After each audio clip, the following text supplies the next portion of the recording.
My parents cut me off on Thanksgiving, then bought my brother a lake house with my money. Now they're behind bars seeking a second chance. Thanksgiving 2023. I was sitting at the table when Dad cleared his throat and said we needed to talk about my future. I was 22, working as a dental assistant, living in a small apartment across town. Mom jumped in immediately. She said they'd been supporting me long enough and it was time I learned responsibility. I just stared at them because I hadn't asked for money in 2 years. Then Dad dropped it. They were cutting off all financial support effective immediately. No more help with car insurance, no emergency fund access, nothing. My brother Kevin sat there smirking into his mashed potatoes. He was 28 and still lived in their basement playing video games between his delivery driver shifts. I said okay and left right after dinner. Didn't argue, didn't cry, just grabbed my coat and drove home. The whole thing felt weird, but I figured maybe they were trying to teach me something. 2 weeks later, Kevin posted photos on Facebook. He was standing in front of this massive lake house with a dock and everything. The caption said, "Thanks Mom and Dad for the early Christmas gift." I called my Aunt Helen because she always knew family business. She told me my parents bought Kevin that house outright for $180,000 cash. That's when I remembered my college fund. When Grandma died when I was 16, she left me $50,000 specifically for college in a trust. My parents were the trustees. I also had savings bonds from my childhood that matured to about $30,000. I never went to a fancy college. I went to community college and paid with grants and part-time work. That money should have still been sitting there. I went to the bank on Monday morning. The trust account was completely empty, cleaned out in July. I requested all the transaction records. The money had been transferred to my parents' joint account. Then a week later, a check was written to some real estate company. I drove straight to a lawyer's office, brought every document I had, birth certificate, grandma's will, bank statements,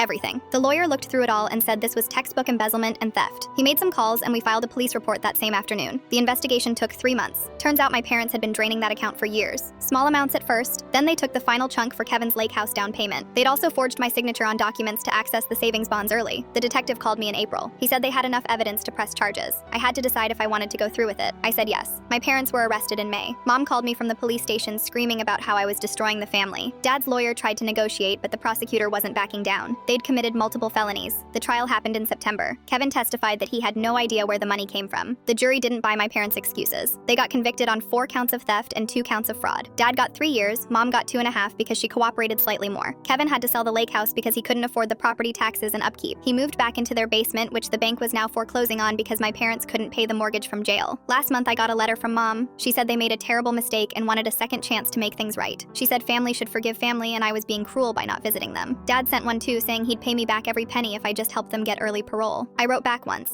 I said they had their chance to do right by me and they chose Kevin's lake house instead. I told them I'd see them when they got out and not a day before. Then I blocked their prison email accounts. The restitution hearing is next month. The judge already ordered them to pay back the full $80,000 plus interest. Their lawyer said they'll be paying me for the next 15 years probably. I bought myself a small house last week with the settlement money the lawyer got me from their pension funds. It's nothing fancy, but it's mine.